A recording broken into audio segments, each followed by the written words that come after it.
금융권 이슈들을 정리해보는 시간이죠. 퇴근길 머니. 이번 주에는 양현주 기자와 함께하겠습니다. 어서 오십시오. 안녕하십니까. 네. 자, 먼저 시황 정리부터 해볼 텐데 오늘 출발이 아주 좋았습니다. 코스피가 종가 기준으로도 처음으로 8,000선을 탈환을 했네요. 네, 그렇습니다. 코스피 2.55% 상승하면서 8,000선을 재탈환했습니다. 일전에 장중 8,000선 돌파한 바 있지만 종가 기준으로는 오늘이 처음이죠. 예. 이 미국과 이란 간 협상 기대감이 영향을 미친 모습입니다. 시장을 이끈 건 기관이었죠. 이 8천억 원 넘게 순매수했는데 외국인은 오랜만에 순매수에 나섰다가 장 막판 순매도로 돌아섰습니다. 그랬군요. 개인은 1조 원 넘게 차익 실현에 나섰습니다. 특히 오늘 삼성전자와 SK하이닉스 등 반도체 대형주가 강세를 보였는데요. SK하이닉스는 사상 처음으로 200만 원을 돌파해 마감하기도 했습니다. 예.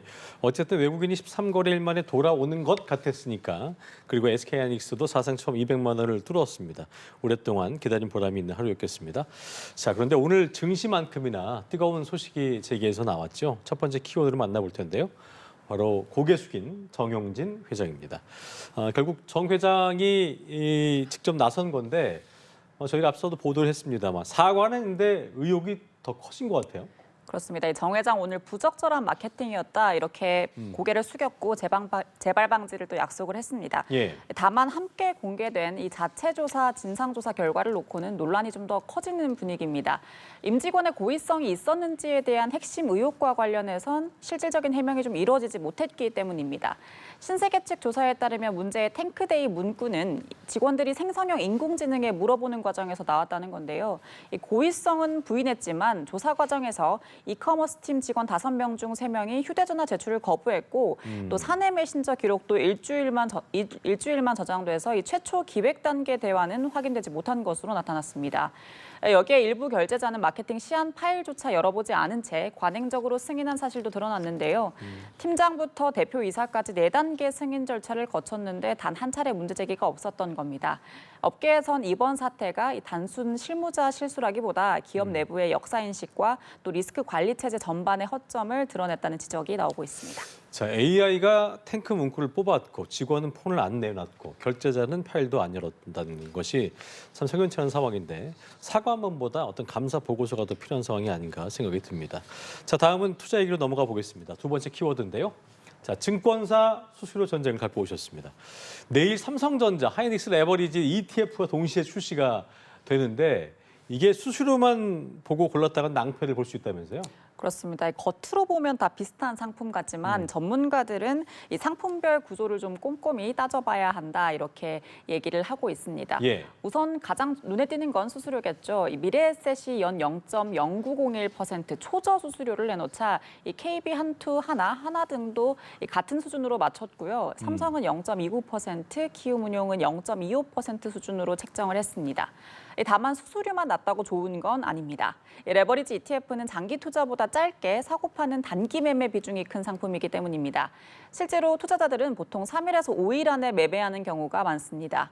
이 경우엔 수수료 못지않게 거래량과 유동성이 중요할 수 있다는 겁니다. 쉽게 말해 내가 사고 싶을 때 바로 사고, 팔고 싶을 때 원하는 가격에 바로 팔 수 있느냐가 실제 수익률에 영향을 줄 수 있다는 건데요.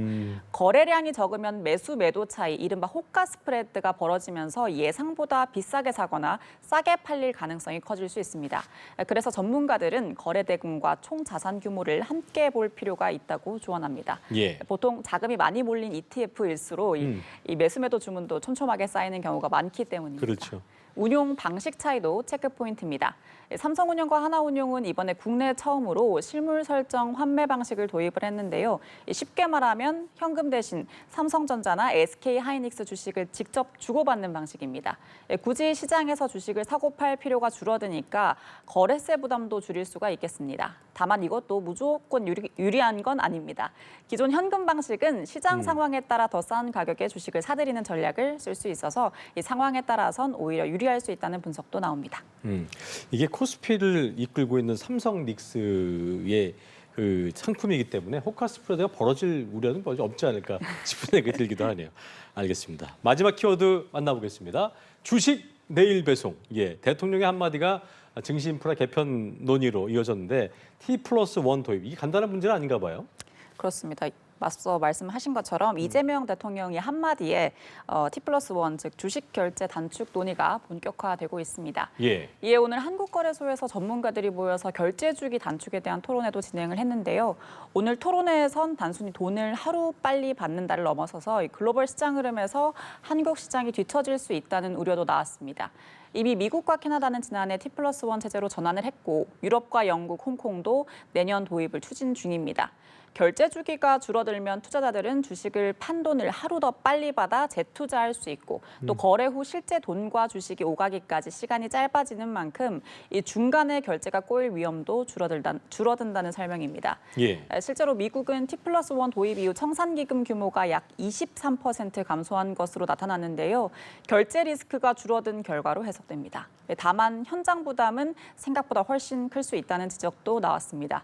특히 외국인 투자자들은 시차 때문에 사실상 밤새 환전과 결제 업무를 처리해야 할 수도 있다는 우려가 제기됐는데요. 결국 결제 주기 단축은 단순 결제일 변경이 아니라 외환시장과 전산 시스템, 증권사 업무 방식까지 모두 바꾸는 이 증시 인프라 개편인 셈입니다. 그렇군요. 부작용을 최소화할 수 있도록 아무래도 다양한 논의가 필요해 보입니다. 이게 파는 건 오늘이고 돈은 이틀 뒤인데 어찌 보면 사실 증시가 그동안 느린 택배였던 셈인 거잖아요. 근데 빠른 배송이 좋긴 해도 말씀하신 대로 인프라가 안 따라가면 물류 대란이 일어나는 건 세상 어디나 마찬가지인 것 같습니다.